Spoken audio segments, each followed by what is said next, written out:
Olá pessoal, está começando mais uma edição do Traçado das Artes, um programa produzido pelo Newslink, o Laboratório de Prática e Extensão do curso de Jornalismo da Universidade de Fortaleza. No Traçado das Artes você vai ficar por dentro de tudo o que há de melhor no segmento da arte aqui no nosso estado. Vamos conversar com uma personalidade do meio artístico para conhecer a sua história e como funcionam os seus processos criativos. Eu sou Carlos Henrique Correia, aluno do 6º semestre do curso de Jornalismo da Universidade de Fortaleza. Nosso convidado de hoje é o professor Cláudio Sena, coordenador do curso de Publicidade e Propaganda da Universidade de Fortaleza. Sena é doutor em Sociologia pela Universidade Estadual do Ceará e mestre em Ciências da Comunicação pela Universidade do Porto. Ele também tem especialização em Teorias da Comunicação e da Imagem pela Universidade Federal do Ceará. Professor Cláudio, um prazer. Como foi a sua formação como publicitário? Bom, eu sou formado aqui pela Universidade de Fortaleza, né? Me formei no ano de 2004, mas eu comecei a trabalhar com publicidade por volta de 2001 para 2002. Eu fazia o terceiro semestre, segundo para terceiro semestre aqui na universidade e comecei a estagiar em agências de publicidade. De uma fui para outra, enfim, e segui a carreira. E continuo até hoje como publicitário. Comecei como redator publicitário. Na verdade, a minha história é interessante porque eu sempre gostei de direção de arte, que é um segmento da criação publicitária. Foi onde eu pedi estágio, né, dentro da criação, como diretor de arte. Mas não tinha vaga no momento que eu pedi estágio, só tinha vaga para redator. E aí eu me inseri nesse espaço que tinha naquele momento e me descobri minha profissão, minha área dentro do vasto mundo que é o campo publicitário, assim, a área da publicidade. E quando o desejo de se tornar um professor primeiro apareceu na sua vida? Durante a sua formação, o senhor já pensava nessa hipótese?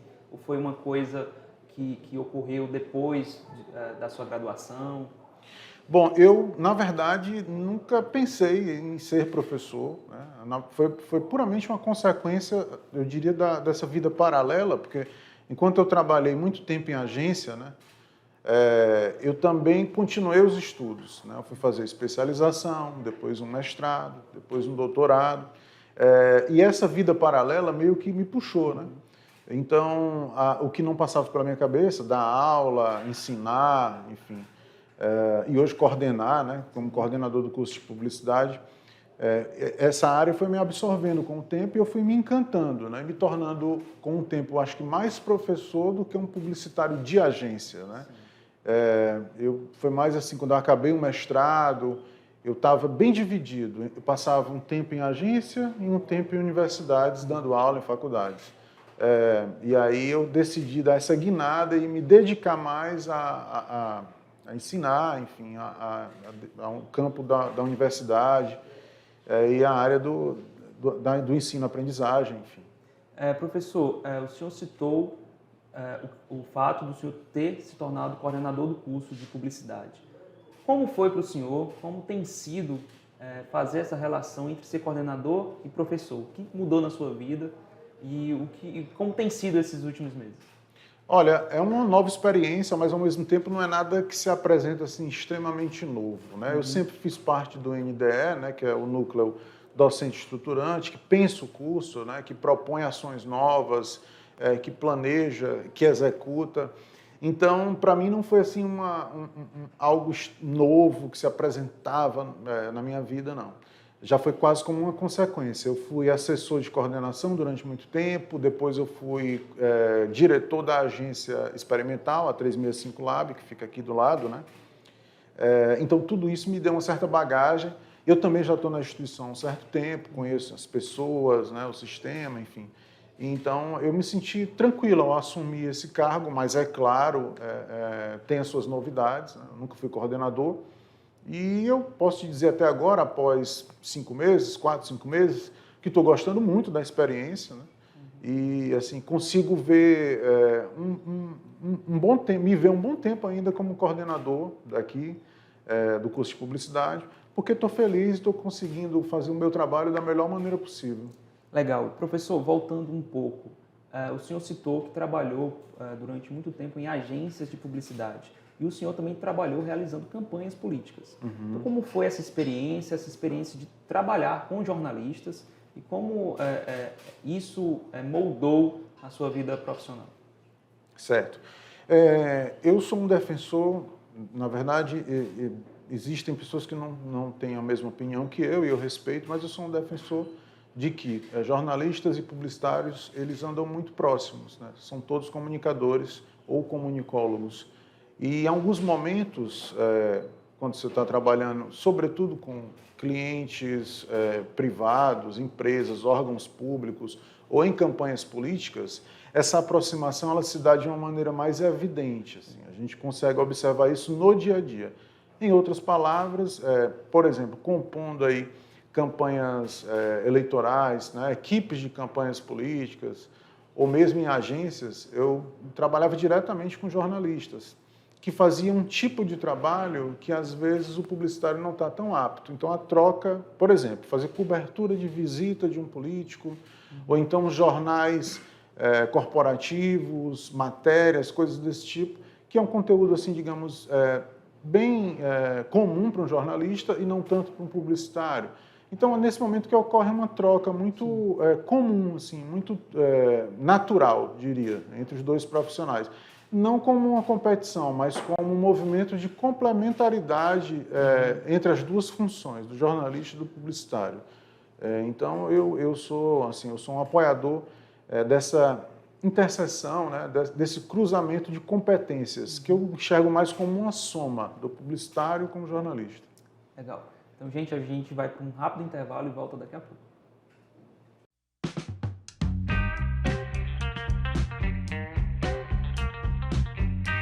Olá, meu nome é Miguel Macedo, eu sou professor do curso de jornalismo da Universidade de Fortaleza e também sou um dos 4 professores na gestão do Newslink, esse espaço que está aqui atrás de mim. Newslink é um laboratório de práticas de jornalismo, onde nós procuramos passar e orientar os estudantes para o fazer jornalístico, né?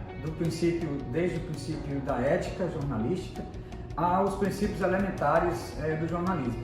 Produção de pauta, produção de matérias, produção de reportagens, produção de notícias, né? Atualizadas, buscando o fato do dia e também produzindo matérias ao longo da semana. O Newslink ele tem algumas divisões. Nós temos um setor de rádio, que a professora Kátia Patrocínio fica mais relacionada a ele, com a produção de podcasts, dos informes também, do Newslink Informa, que é uma produção diária do Newslink. Temos também o setor do Newslink TV, junto com a equipe técnica da Universidade de Fortaleza, e também a produção de textos e de reportagens, né? Tanto no âmbito da universidade quanto na própria cidade de Fortaleza, né? Então é um momento em que os estudantes têm o espaço como uma redação totalmente integrada, né? E isso é o que o mercado de trabalho pede, o que o mercado de trabalho espera de um curso de jornalismo no padrão hoje no país. E o curso de jornalismo da Universidade de Fortaleza atinge esse patamar de exigência do mercado de trabalho.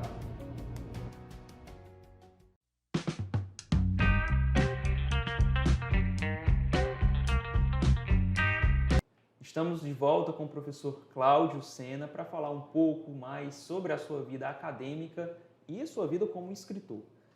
Professor, o senhor durante muito tempo colaborou com o portal Bendito. Como foi esse processo de colaboração? Como foi para o senhor ter seus artigos compartilhados e publicados no site? Para mim, a princípio, foi um motivo de muita alegria ter sido convidado, né? Primeiramente. Eu acho que a partir daí já se deu assim, uma motivação, enfim, ser lembrado para compor, né, esse projeto pela professora. Eu aproveito a ocasião para agradecê-la, a professora Juliana Diniz, né, que me fez esse convite. No começo, eu até estranhei, porque eu não sabia, não tinha tanta experiência em escrever, digamos, semanalmente ou quase isso, de uma maneira permanente, para algum projeto, para um jornal, etc. Eu escrevia mais como uma obrigação do ofício de redator, né, da profissão, ou mesmo na tese, na dissertação, nos artigos, na parte de pesquisa acadêmica, mas não como crônicas e artigos semanais, né, tratando do cotidiano, enfim. Então, foi uma grande experiência, né, e me deu base para compor o livro que eu estou aqui para falar um pouquinho para vocês hoje. Legal. Professor, nos seus artigos, eu vejo que existem muitos aspectos da sua vida pessoal, dos seus pensamentos. Existem artigos que foram escritos, por exemplo, durante a pandemia da Covid-19. Isso. Então, como essas coisas que envolvem a nossa vida acabaram influenciando a sua maneira de olhar o mundo e que acabaram culminando nesses artigos publicados? Eu acho que a maioria dos textos tem duas marcas, assim. Uma eu acho que a aflição, boa parte deles, a aflição, uma reflexão um pouco mais profunda, em um momento que estávamos todos confinados, preocupados com o futuro incerto e mesmo com o presente, né? Era um momento. Você tem artigos que ainda tratam da segunda dose da vacina, enfim, você vai ver sobre isso, vai ler alguma coisa sobre isso, e outros que já eram em um momento onde se anunciava uma saída, né? Uma tentativa de saída ou de volta a uma suposta normalidade, né?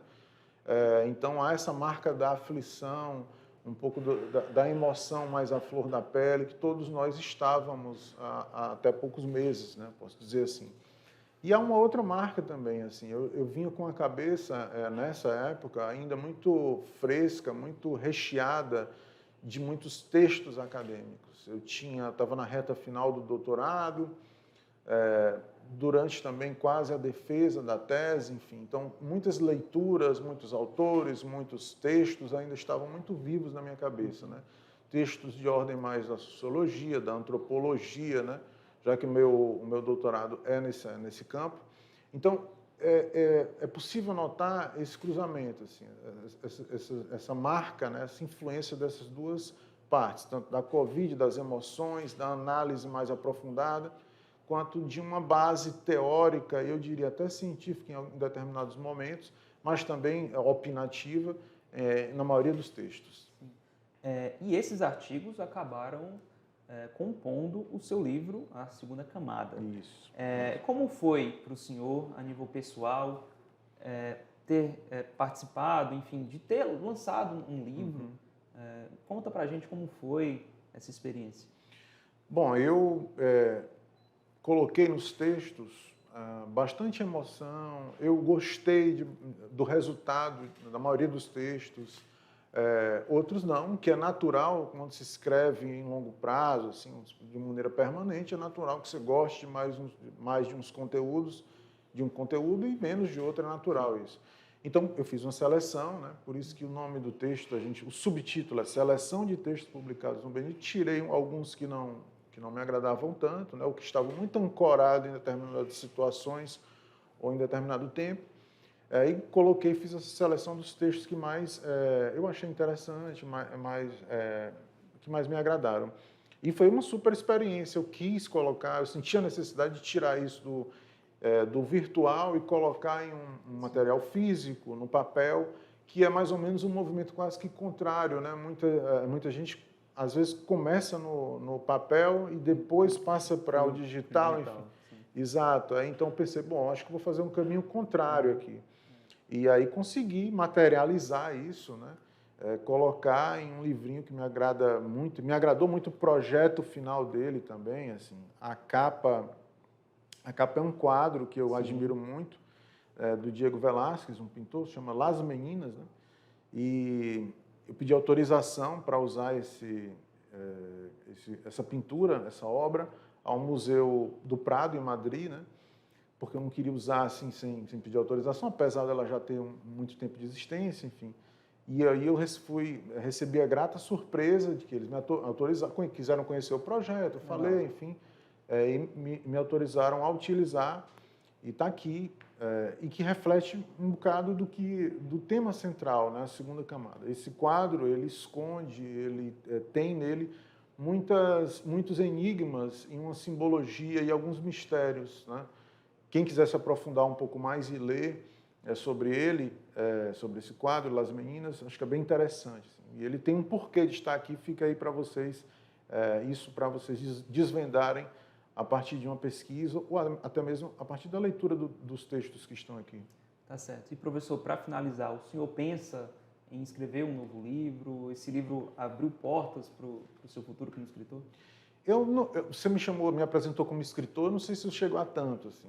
Eu gosto de escrever, eu admiro a literatura, sou um leitor.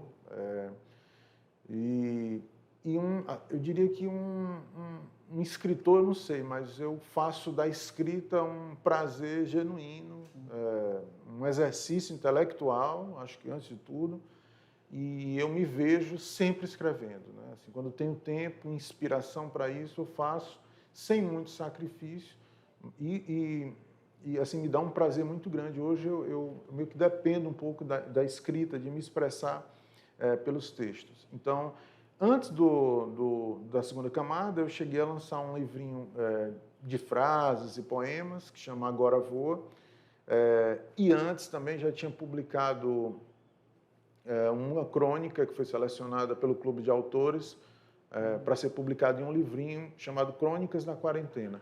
Então, assim, esse movimento de escrever sempre anda comigo. E aí eu estou tratando aqui, claro, da parte assim, fora da parte acadêmica. Na parte acadêmica, né, se é que é possível fazer essa divisão, eu continuo também escrevendo artigos, pesquisando, enfim, tentando submeter alguns artigos para revista científica, para congresso, enfim, mas aí fruto de uma pesquisa, né, é uma outra área. Tá certo. Professor, muito obrigado por ter participado de mais um Eu Traçado das Artes. que agradeço a você e a vocês todos que estão aqui me acompanhando, tá bom? É isso, gente. A gente se vê numa próxima. Muito obrigado.